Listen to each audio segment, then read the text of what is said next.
day, Dawns ARKS. Welcome everyone to your Phantasy Star Podcast, recorded live on March 27th, 2021. I'm one of your hosts, PrinceBrightstar, and with me is Zance. Go ahead and say hello. You only get one life, and if you die in real life, for realsies.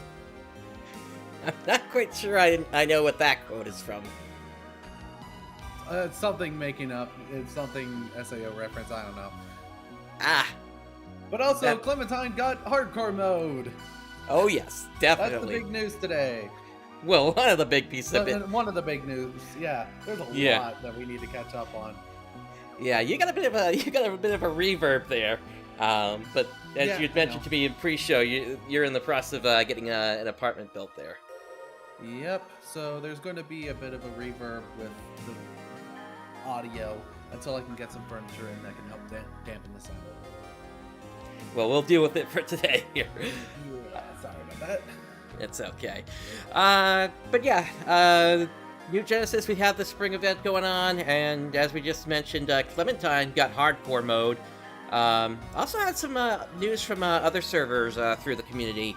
But why don't we go ahead and just jump right in with the New Genesis news here. So, obviously, it's been a few weeks here, and last month we really didn't cover much here on the show outside of the reaction videos. So we're gonna kind of catch this up from the start of the event here. So, on March 9th, the spring event began here. So during this, Central City, of course, got changed.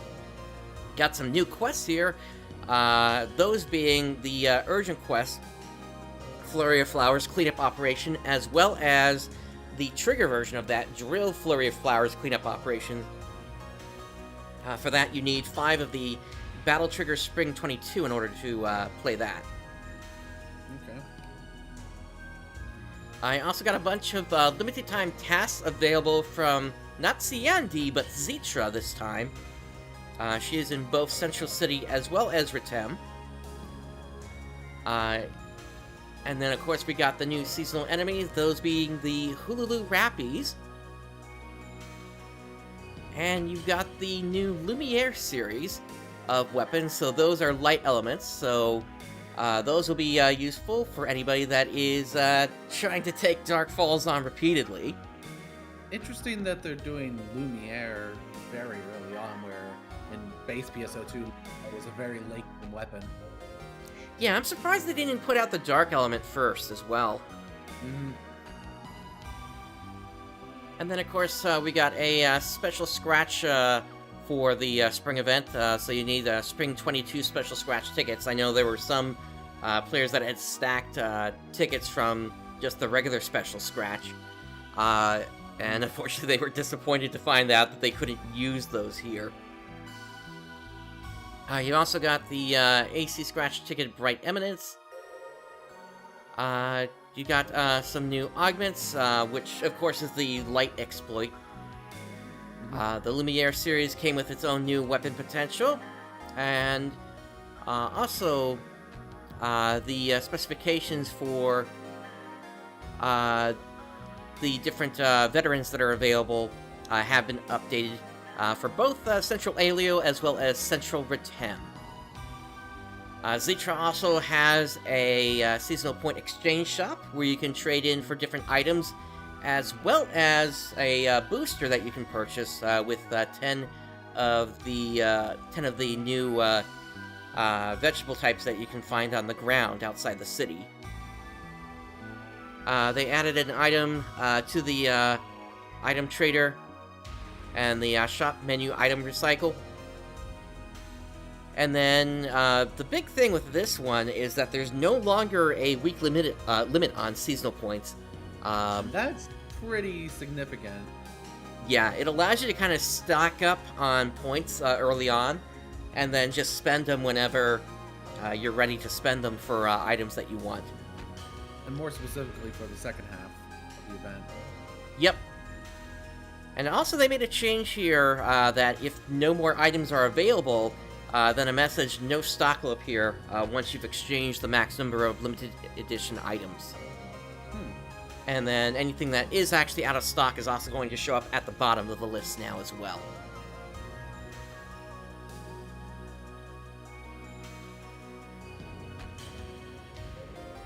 From that, then, we move on to the update that happened this most recent week here. So, new limited time tasks were made available, and you need to have completed Zitra's limited time tasks before accepting any of the new limited time ones, so those appear to be a continuation. So, a sort of small little story thing? I'm not sure. That is, I think there was a long series that was available from Zitra, and I just haven't gotten to the rest of it yet. Okay. I already mentioned to you, it's been a while since I've gone on to Genesis due to just life and other games. Yeah. Yeah, you mentioned, you recently had to move into that apartment there, so. Yeah. We also got a new AC Scratch ticket, Flappy Clan. We'll be taking a look at that a little bit later. Also, for the enemies, you can take on different dread enemies appearing throughout the following period.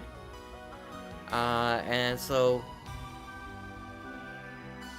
these once again changed up the Central Alio as well as the the South Alio veterans.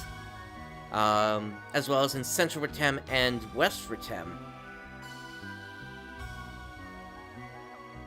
There are also new Gigantics in each region, so South Alio now has the Malevolent Nex Alio, and North Retem has the Malevolent Fortos Laser. And then Zitra refreshed her shop for seasonal points, so now a bunch of more stuff is available.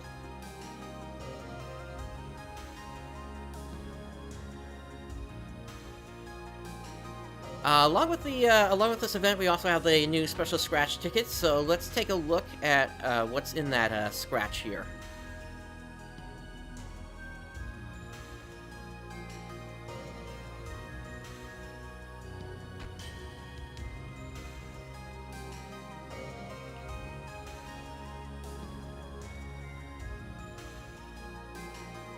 I love how it shows.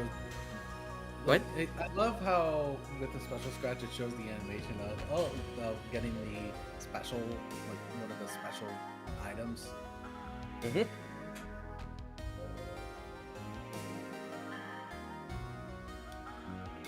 Yeah, we got some new weapon camos. That's always good.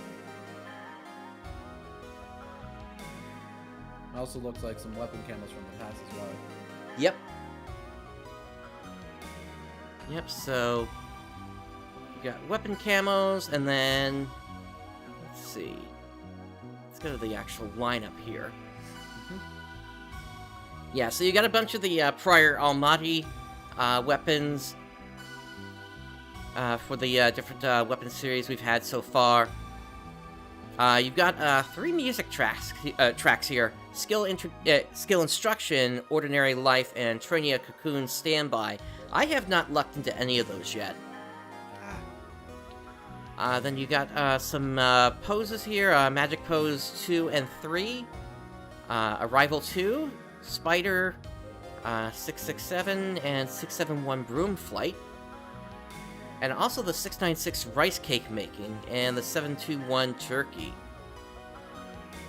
And then you've also got a bunch of accessories here as well. Weapon camos, and then you can also get some N augmentation success rate, and N enhancement success rate, Salon Pass, and N color change pass, and also the potential for some star gems as well. Which the star gems looks like it's the highest win rate, specifically the 10 one. Yep.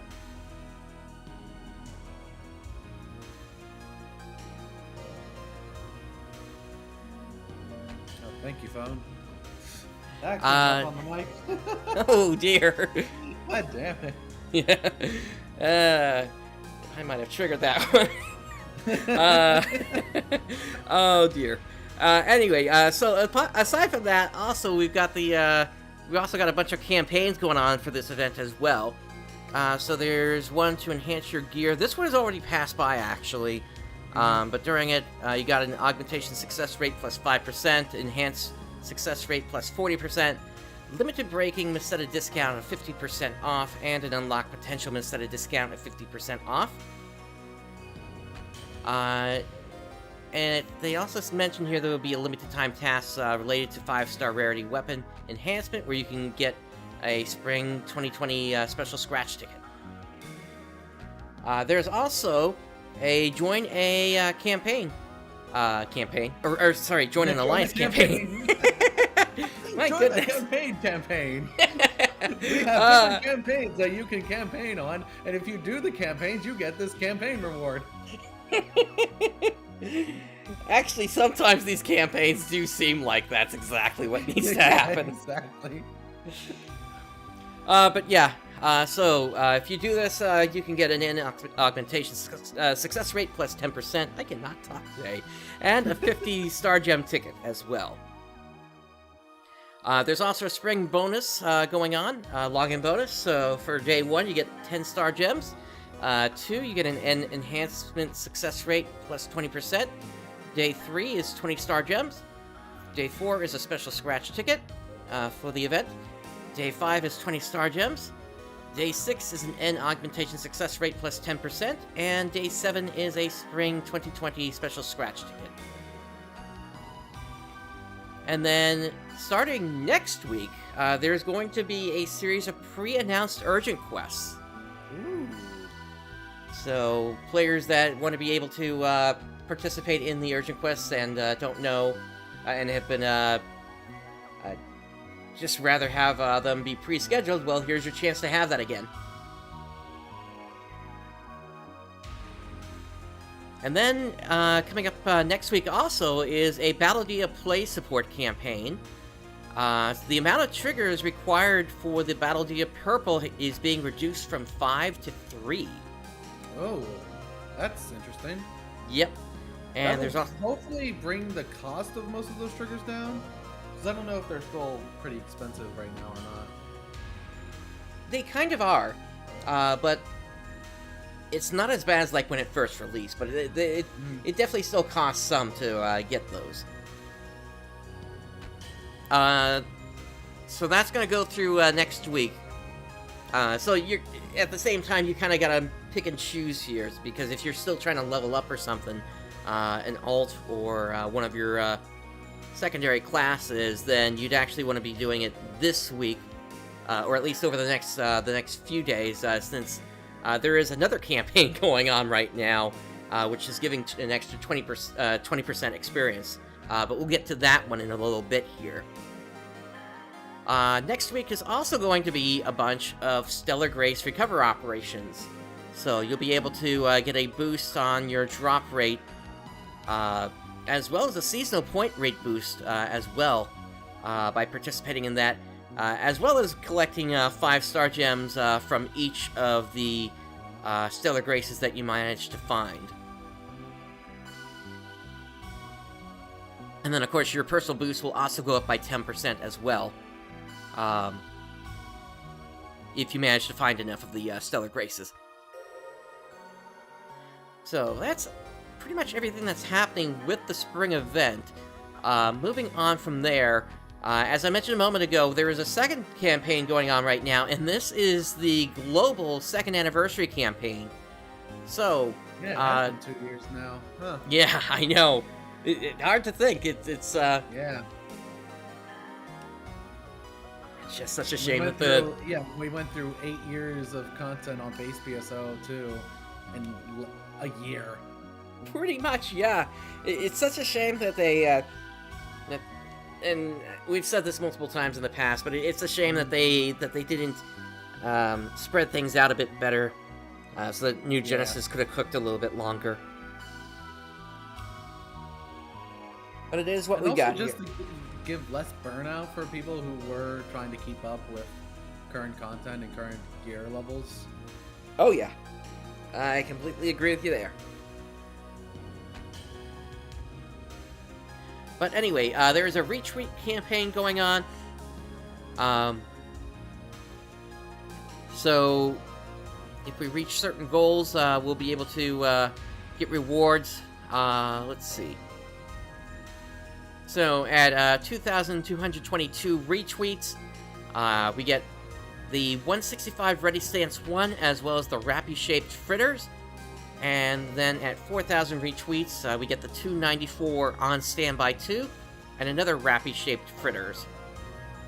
Plus a bonus gift of 20 Star Gems for every 2,000 retweets after, up to a total of 20,000 retweets. So, right now we've got the 165 Ready Stance and the Rappy-shaped fritters.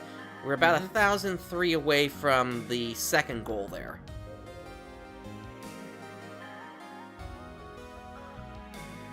There's also a keyword giveaway going on, so each day, or rather every other day, they're giving out a keyword to put into the game. And by doing that, you're going to get yourself different rewards, including, from what I understand, some of the Deafness 3 augments. And it seems like these are stuff that is exclusive to Global, since this is purely a global anniversary thing. Right. We'll see what happens later this year for the 35th anniversary of the series, I guess.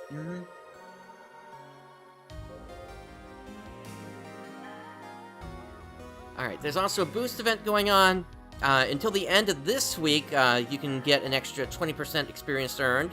That's the one I was mentioning before, so for the Battle Dias, you might want to consider running those this week instead, if despite the higher cost, if you're trying to gain experience.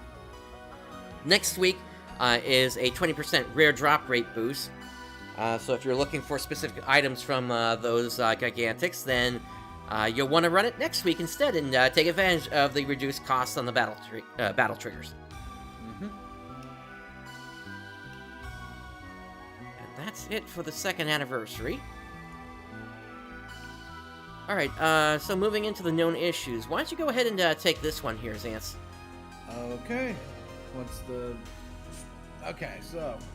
Message: the current changes include certain content for which SG payment is required may appear for players using the Salon. We've converted a bug causing the message: the current changes include certain content for which SG payment is required to occasionally appear even when players haven't made any changes that would require SG payments in the Salon. We are currently working to fix this issue. And we have confirmed that this issue can be resolved by selecting No in the Confirm Exit window, changing the face option to the PSO2 spec space, and removing the checks of all items requiring SG payment in the Review Changes window. We ask that you try this workaround when you encounter the issue. And they are planning compensation for the issue, which will probably just be a Salon Pass. Yep. Let's see. And then, moving on from there, so there was an issue with frame rate drops, and they did find out what was causing the issue. While this was going on, they had recommended reducing particle quality to just 1. But at this point, the issue has been resolved. Now, this doesn't necessarily resolve every single issue players may have been having in the past. In fact, I'm not even sure which particle issue or which particle they were talking about here. That might have been causing the frame rate drops. I know, at least for myself, the Urgent Quest dolls in North Ritem had always been a particular problem with the lasers that it fires, and the fact they don't specifically list which particle was causing the bug is definitely a little disconcerting. That they acknowledge it, but they're also hiding it at the same time.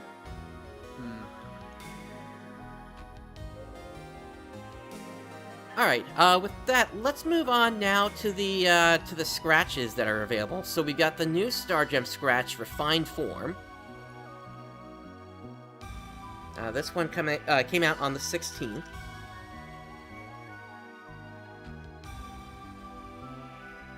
And so these are the winning entries from the Item Remake Survey.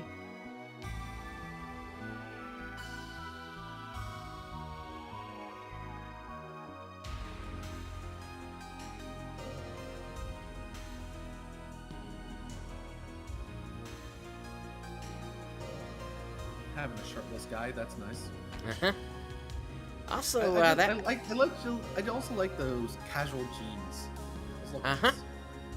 Also the bunny outfit, of course. Yep, and a button that you can wear with different icons.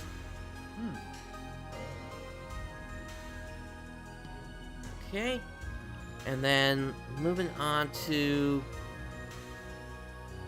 the actual lineup here.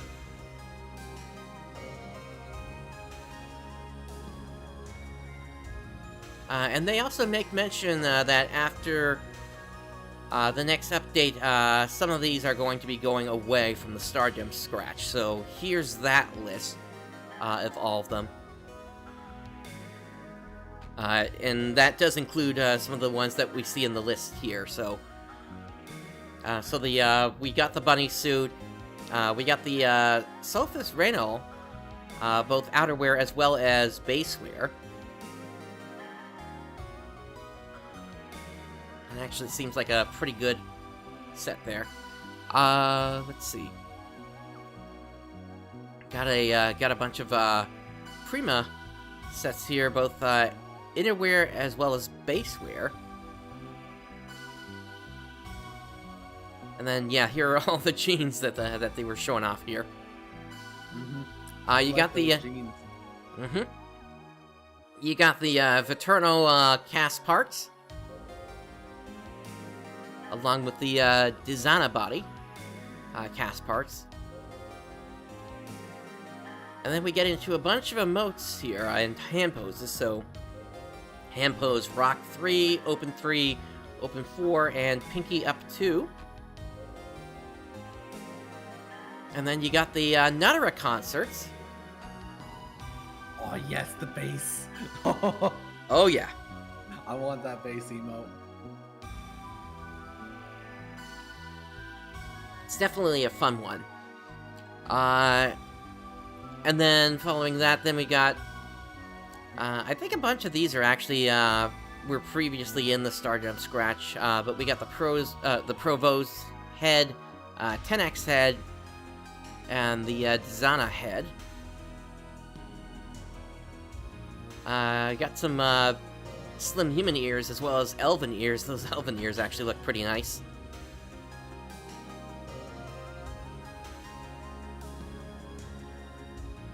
And then a lot of Retem-themed accessories as well here.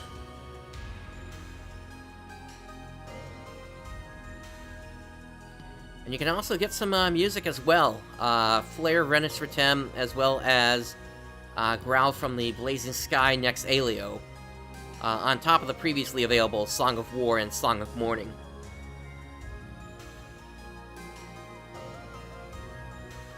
Alright, so we also have the Flappy Clan AC Scratch. Let's take a look at that.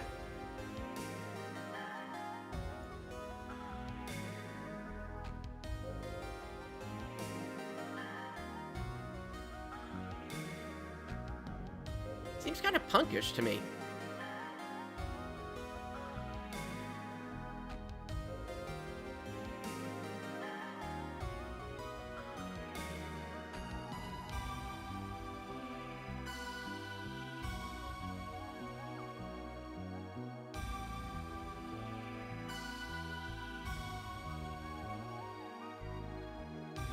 Oh, that's an interesting mask there.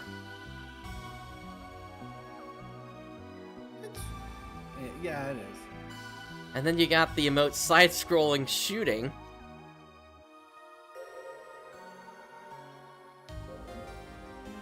Which that's kind of a funny one. Okay, I like the one with the rappies specifically, and the bad emote. Yep. And let's go over to the lineup.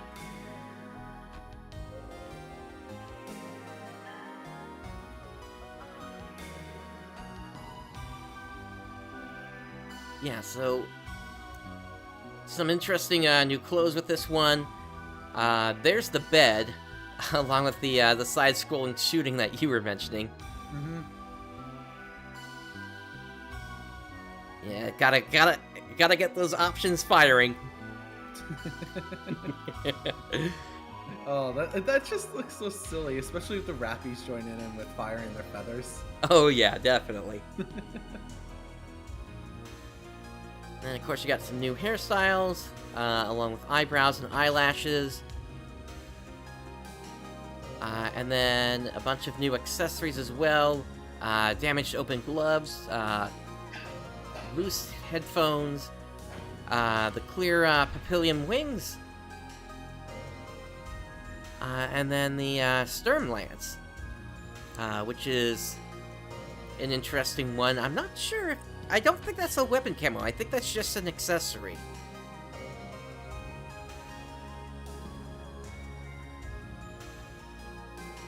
And then also one more scratch. This was introduced back on the 9th. Let's take a look at this one real quick. The Bright Eminence.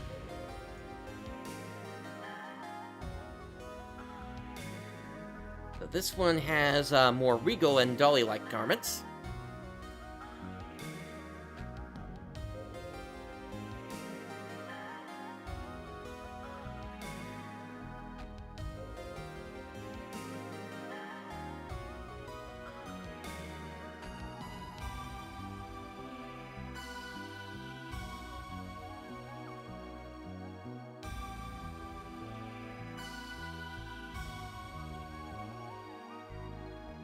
They seem to have at least a good flow to them.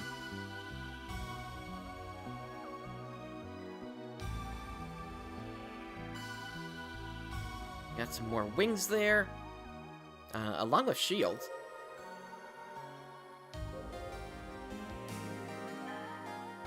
Oh, and that male dance there. Oh, jeez. Why is it so sped up, too? I don't know. And the stylish jump there.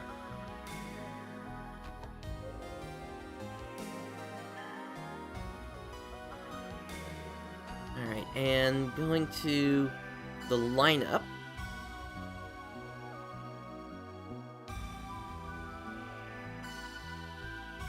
Yeah, I don't know if anything really caught my eye there. Actually, maybe the Blanche Tiras is kind of nice. Caught my eye more. Yeah, no, I agree. So, the jump stylish is just interesting. Along with the landing stylish as well. There's a new glide wing spread with that. And then you've also got the 801 Heart Pose 3 and the Dance 67 802.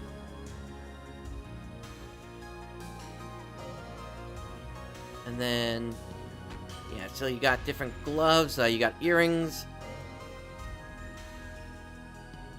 as well as the shield. There's actually 4 types of those shields here. And then also, some, 4 of the, Gefighter shoulders, but I guess that's really just to give it, some color variation there. And then there's also a Sky Radar here, which is interesting.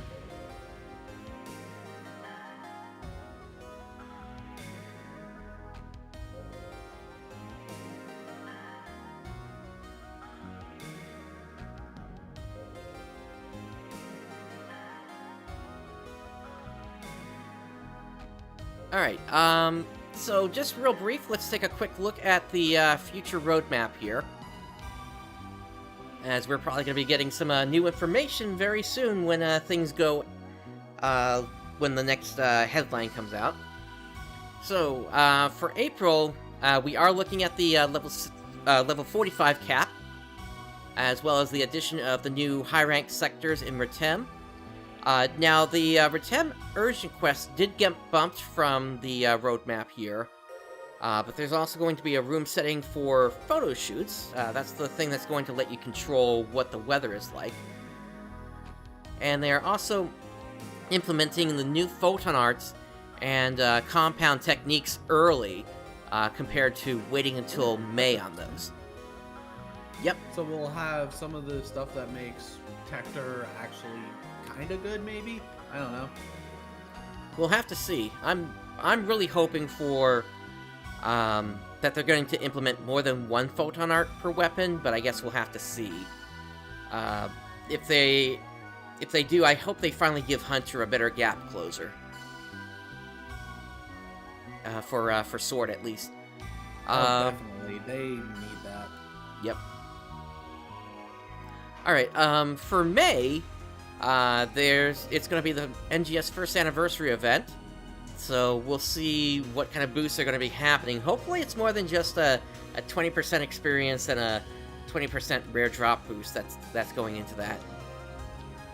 There's going to be limited time quests available for that.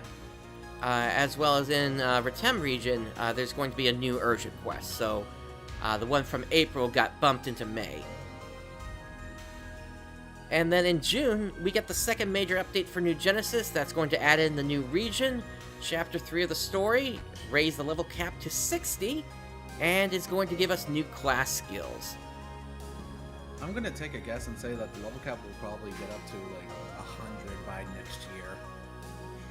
The way if this is how they are doing with the level cap right now, then yeah, that's probably going to be happening. I seem to recall them at one point saying that they were going to pull it back once things were more where they wanted things to be for the amount of playable content. So, okay, it may only get up to like 70 potentially. I guess we'll have to see on that. In any case, it'll be nice to finally go over to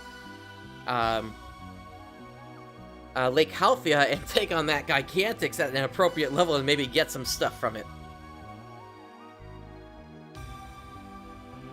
Yeah, that was fun when a bunch of the ships had a bunch of players just go over there at like level 20 and just beat up on the thing for a couple of hours and actually take it down. Yeah, unless they raise that level up to like 99 or 100 or something. Oh, that could happen, yeah. That would more than likely happen. Unless they forget to do it when the update happens. Which would be hilarious. I know. It'd be hilarious getting drops that we're not supposed to get yet. But that does it for New Genesis. Not too much really going on this month, unfortunately, aside from the spring event. But that's kind of what we've come to expect from Sega at this point. Whenever it comes to the off months, to major updates.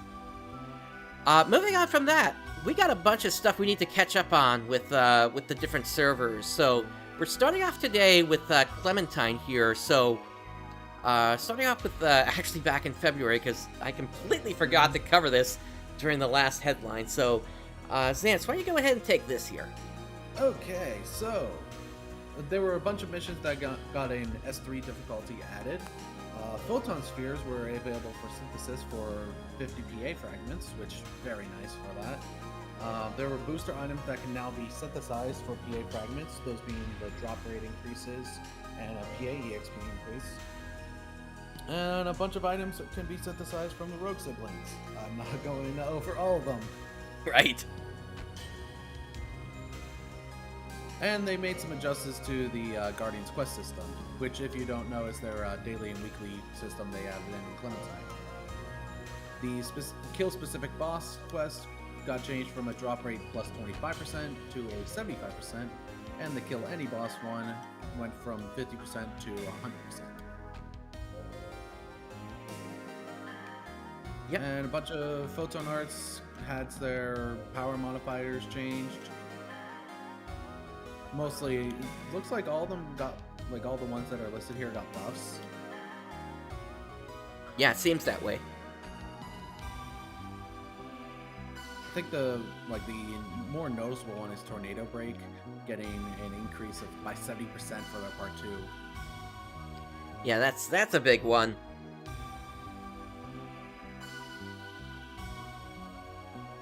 It's been helping me out with hardcore stuff, that's for sure. Yep. Yeah, that's another update that we'll be talking about in just a moment here.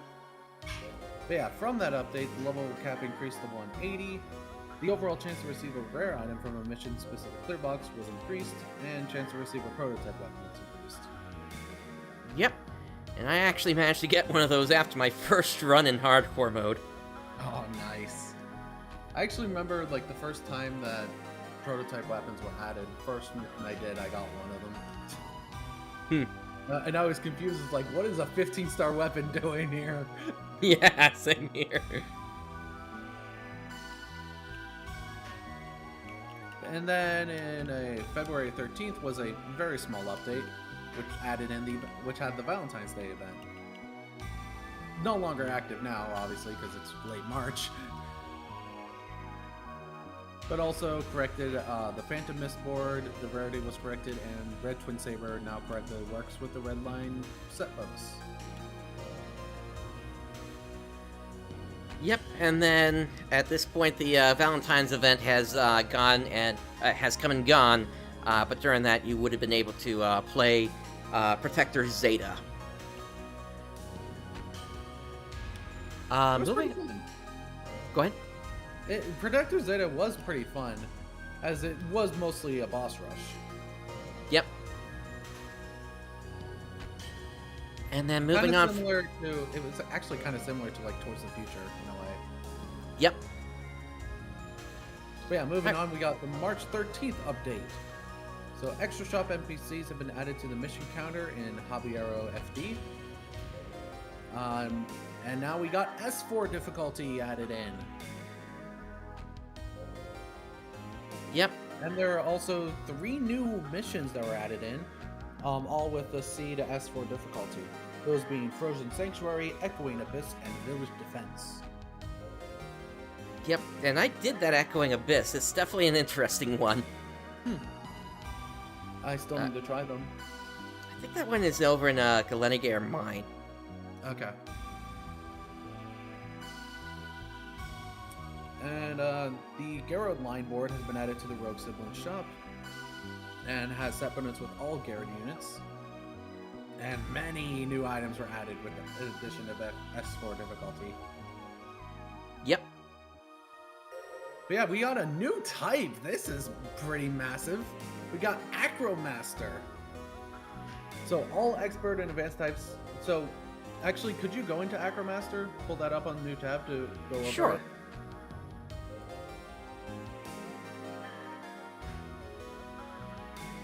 Yeah, so it requires an Acro Techer level 20 and an Acro Fighter level 20. Gets access to skills at level 50, bullets at level 31, attack techniques at level 50, and support techniques at 20. Weapons it can use is Twin Sabers, Twin Daggers, Sabers, Daggers, Whips, Slicers, Handguns, Cards, RCSMs, Wands, and TCSMs. So it looks like they're primarily like dual weapon type class. Yep.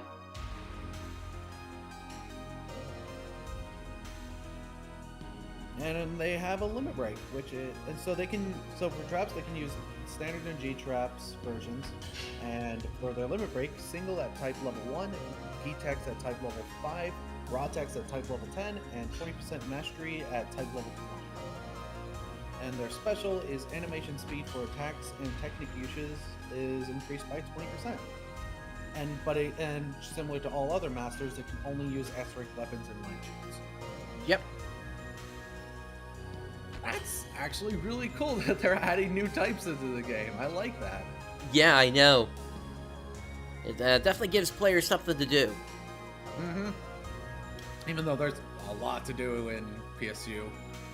It's mostly just grinding. But hey, yeah. I like grinding. They also mention here all expert advanced types have received an increase to their PA level caps by 1 except for support techniques. Titles for level 50 and level 100 master types have been added. The level 50 is actually a really powerful piece of armor, so I see a lot of players converting to that when they get it. The titles for existing level type 100 or level 100 types have had the rewards change from Infinity Grinder 5 to drop rate plus 100% 5. Forte Techer has received a 15% increase to technical points or TP rather, and 5% increase to ATP. And the Pro Transer has received an increase to trap damage, 1.5 times to 2 times. Photon Arts Damegid has received an increase to its hitbox size, Duskad has received an increase in hitbox size for the first and second combo. And Shosen Totsuzanga has received an increase in hitbox size for the first and second combo. And with this, also level 190 was released for the level cap. And now the total amount of Guardians cash that can be held has been increased to 15,000. Yeah, and the level cap increasing to 190, that's pretty massive, because that's something that never happened on retail. Right. It was stuck at 180 all the time. Mm-hmm. I think that was the same on JP, right? Or did it go up to 200? I'm not sure. I think it was just 180, but I'm not entirely sure on that one. Because I know on the global side, it was just 180, like, play. Because you could see, like, the videos of the last remaining minutes in PSU, and the cap was 180. Yep. Alright, and then we had one more update here, and this one just came out this week. It's a pretty big update here. Starting off with bosses, Dark Falls 2 and Dulk Facus 2 received major AI tweaks to make them feel a bit more dynamic. The clear box rates have been increased for these bosses due to the AI changes. The meteor attack for both bosses now deal a fixed 80% of max HP as damage. I thought it always did that. I guess, I thought but it was always gravity based. I guess. Although for me, I'm just going to ignore the damage with a Sturm sub weapon. Oh yeah, I do that as well. Dulk Facus also now takes increased technique damage in both forms. Then for humanoids, four-legged robots, and sorcerer enemies in S4, they have had their STA reduced. And then the following enemies have received the following stat changes in S4. Balsoza and Gauzoran, their technique damage reduction from 50% to 25%. Misera striking damage reduction from 50% to 25%. Agita technique damage reduction 50% to 25%. Olgamon technique damage reduction from 50% to 25%. And then the Armed Servant Ozuna and Armed Servant Taguba, technique damage reduction from 50% to 25%. The Bull Buna had its HP lowered from 90% to 70%. Jarba MST from 200% to 150%. Juice Nagan MST from 200% to 175%. And the Svaltis MST from 300% to 200%. Enemies that shoot light sleep balls now properly use the TP value. And base ATA has been reduced by 100 at level 190 to 200. And then for player-based stats, the base EVP for Newmans at level 161 to 190 has been increased.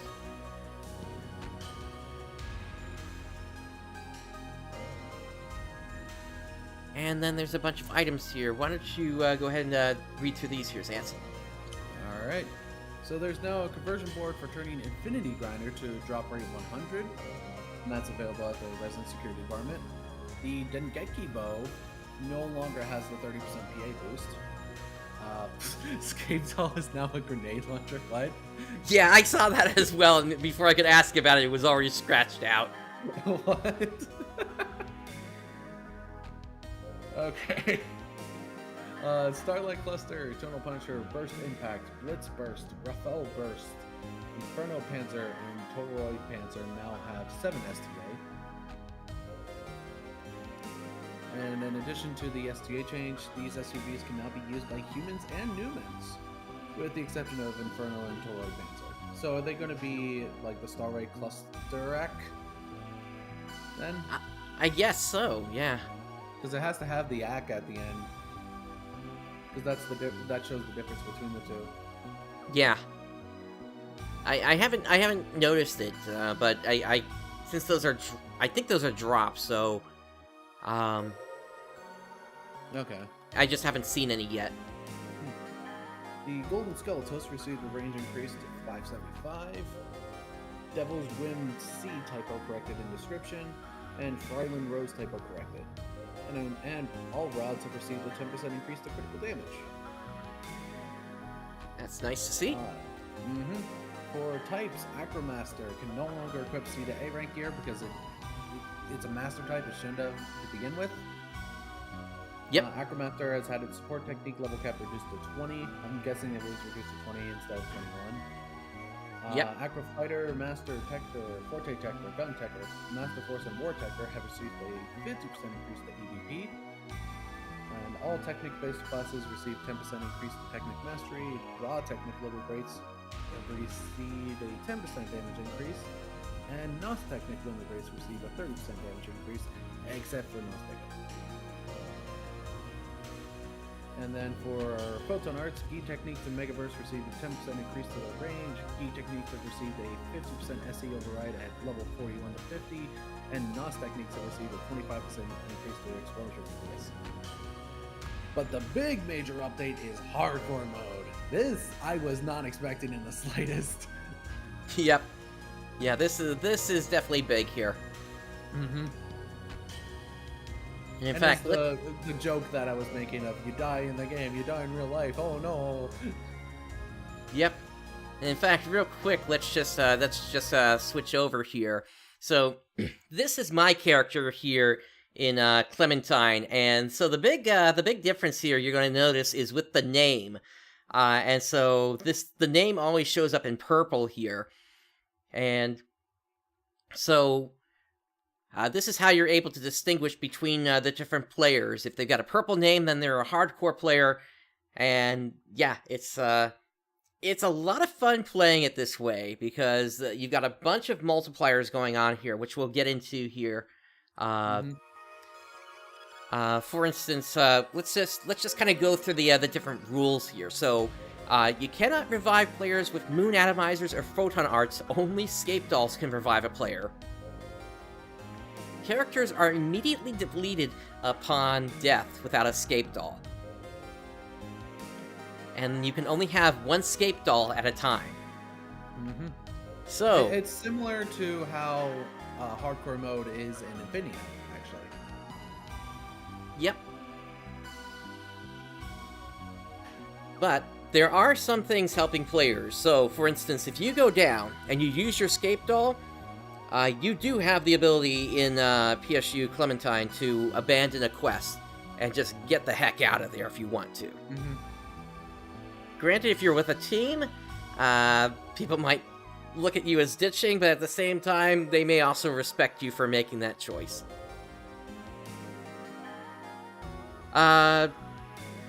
Mission rank is lowered by dying even if scape dolls are used, so you definitely don't want to die as a hardcore player. Hardcore players cannot join parties, trade with, or visit rooms of non-hardcore players, and vice versa. Hardcore players cannot utilize player shops at the moment, but are likely to in the future. You can still use the open shop ticket, though.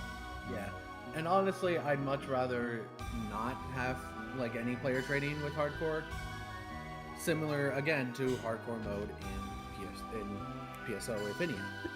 You can't do any kind of trading between non-hardcore players. Gotcha. And I much prefer it that way. It's similar to like an Iron Man mode in RuneScape. You can't do any player trading, so everything you have to get yourself. So that's the way I'm approaching it. Any items that I want to get, I have to get myself. So if I want a specific drop, I need to get that drop. Or if I want a specific weapon, I need to get that board and get all the ingredients for that weapon. Yep. I think the reason they're considering it is just the fact that it would be hardcore players with hardcore players only doing the trades. And if it's set up like that, then that would be fine. Yep. Now, I will say that... considering how quickly you do level up. Gotcha. Yep. I will say, for the purple names, I was a little disappointed because that's blending in a little bit more to the environment than I would have hoped for. I kind of would have hoped for maybe a different color, like maybe a gold or something like that. But it does work if you at least move your camera in the right way. Alright, so there's also a bunch of boosts going on. EXP times 2, and this stacks with the new character EXP boost for a total of 4 times. You got MP times 2, mission points, drop rate times 2, mission clear Meseta times 2, photon art experience times 2. This has been changed to 4 times, actually. Yes. We'll see that in a little bit. Rare mission probability 1.35 times, and rare enemy probability 1.5 times. And then if a player over level 100 dies, a banner will be broadcasted across the server, indicating the player that died, their level, and which enemy they died to.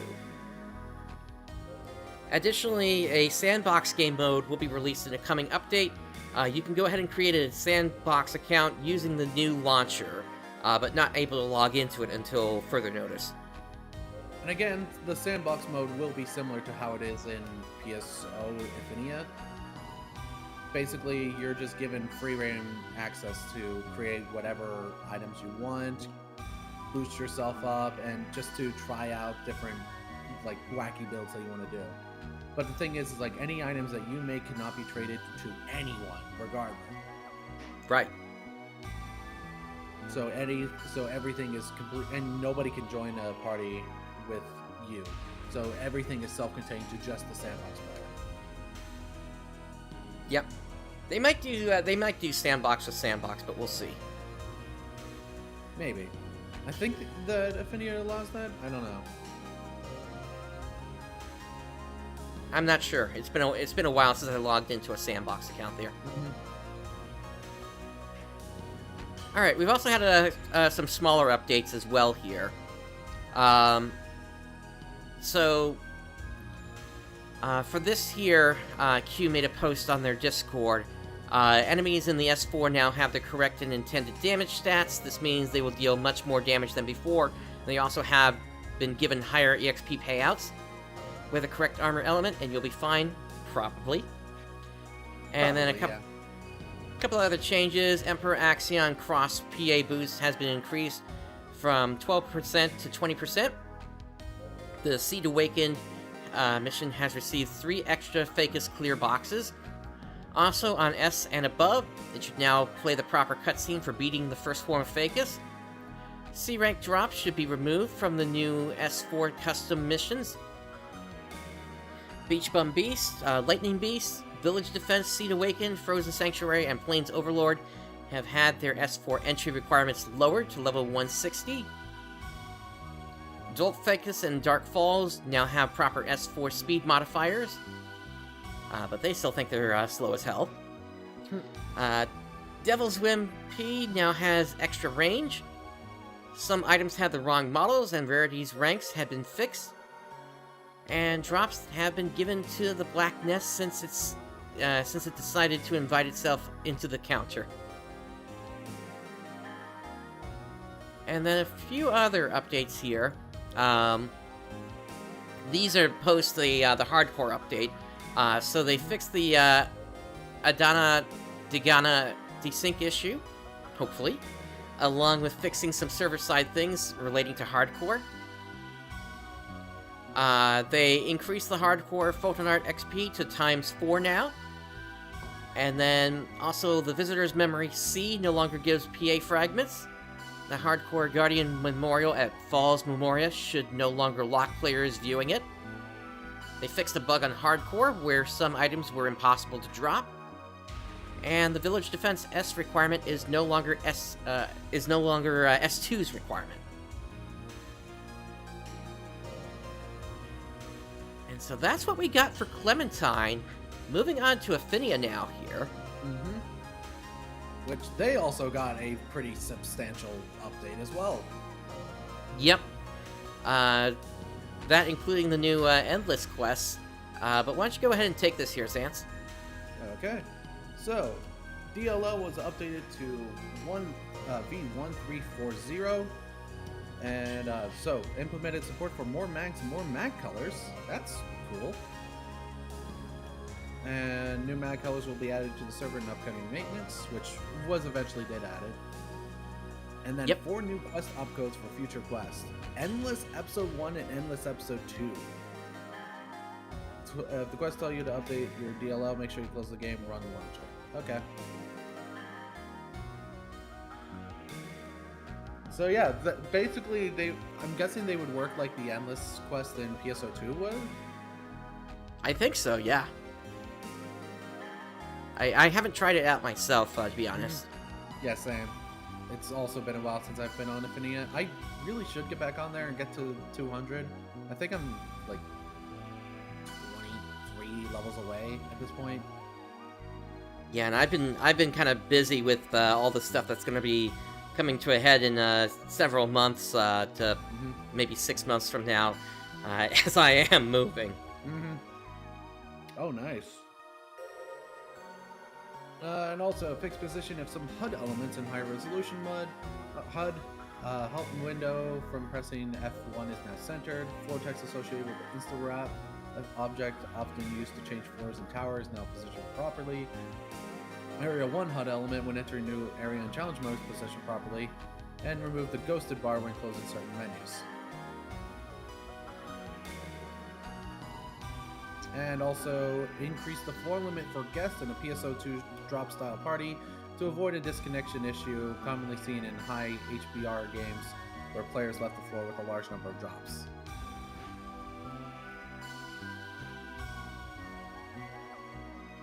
Yep, and then we got several other updates to go through here. So they are pleased to announce a significant revamp to Endless Episode 1 and also the creation of Endless Episode 2. Both of these quests now work a little differently than Endless Episode 1 in the past. After completing a lap, your party can either claim your reward or you can do another lap and receive a different randomized route. Each lap will be harder with more significant penalties. At the start of each area, you will now see a message box on the left side that states the area's penalties, and the current area in the middle of the screen, similar to Challenge. Like Challenge, you can see the current area and max area in the top right corner of the HUD. And due to the reset mechanic for laps, rare enemies are disabled in these quests. And you can find the Endless quests in the VR section of their respective episodes.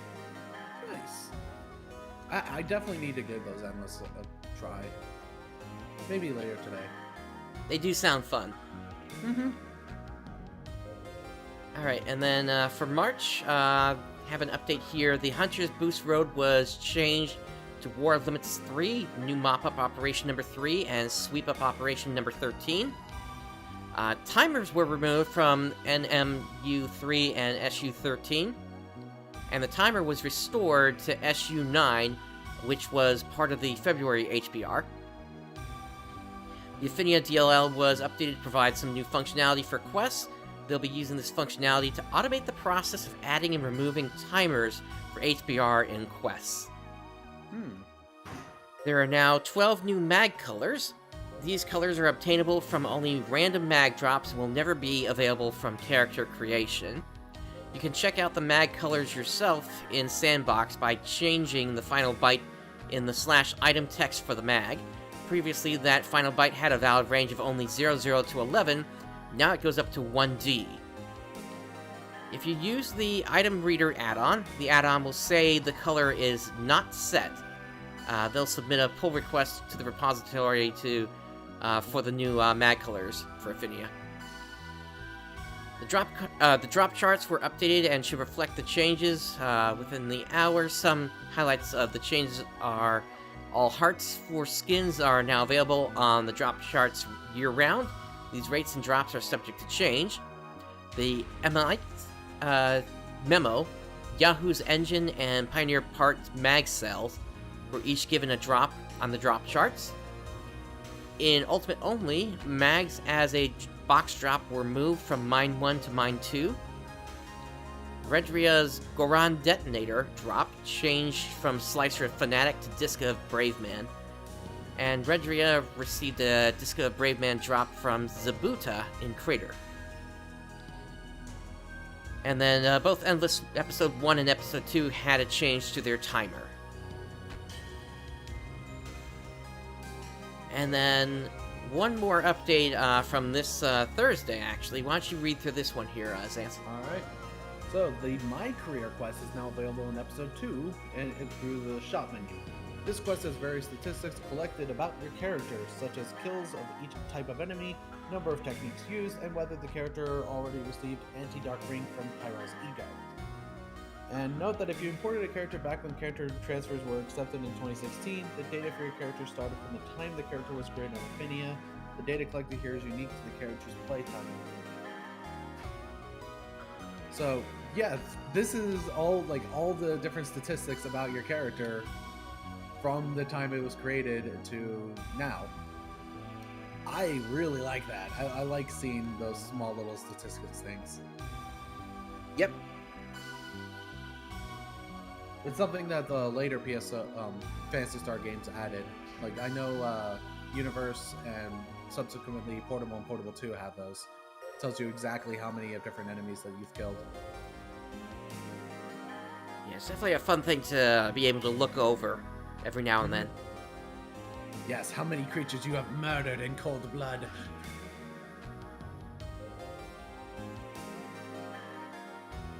And how many times you killed that one boss because it just would not drop that one item you wanted. I just wanted the Lambda Excalibur. It took me nearly 40 attempts. Yep.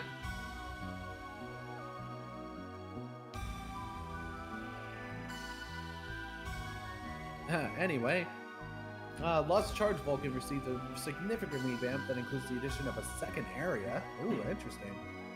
Overall, monster counts are roughly the same as before, but the monster density is much more fair and in line with vanilla standards. And Esther made some updates to the numeral bridge search series based on feedback. No, these are, I guess, custom-made quests. The numeral bridge, or numeral search, because I don't remember that. Yeah, I don't remember any of these from vanilla either. Mm. But yeah, the first one, fog is off by default, but can be toggled through the quest board at any time. For the third one, blue filter and seaside also defaults to off with the toggle at the quest board. This quest also has some slight monster recount reductions, or count reductions. 4 no longer has its custom fog. The quest also had some monster count reductions, and a heal ring was added to the starting room, along with an NPC that explains the world back to the end of the previous lab. And 6's fog has been removed in most floors. Movement of 2 epsilons was changed to avoid difficulty with a threaded spawn.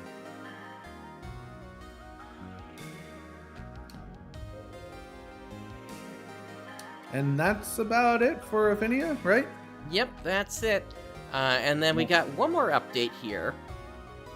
And this is from a server that we typically don't bring up on this show, largely in part due to the past events that have happened on this server, but we kind of have to talk about this in this particular case. Yeah, because it's interesting. Yeah.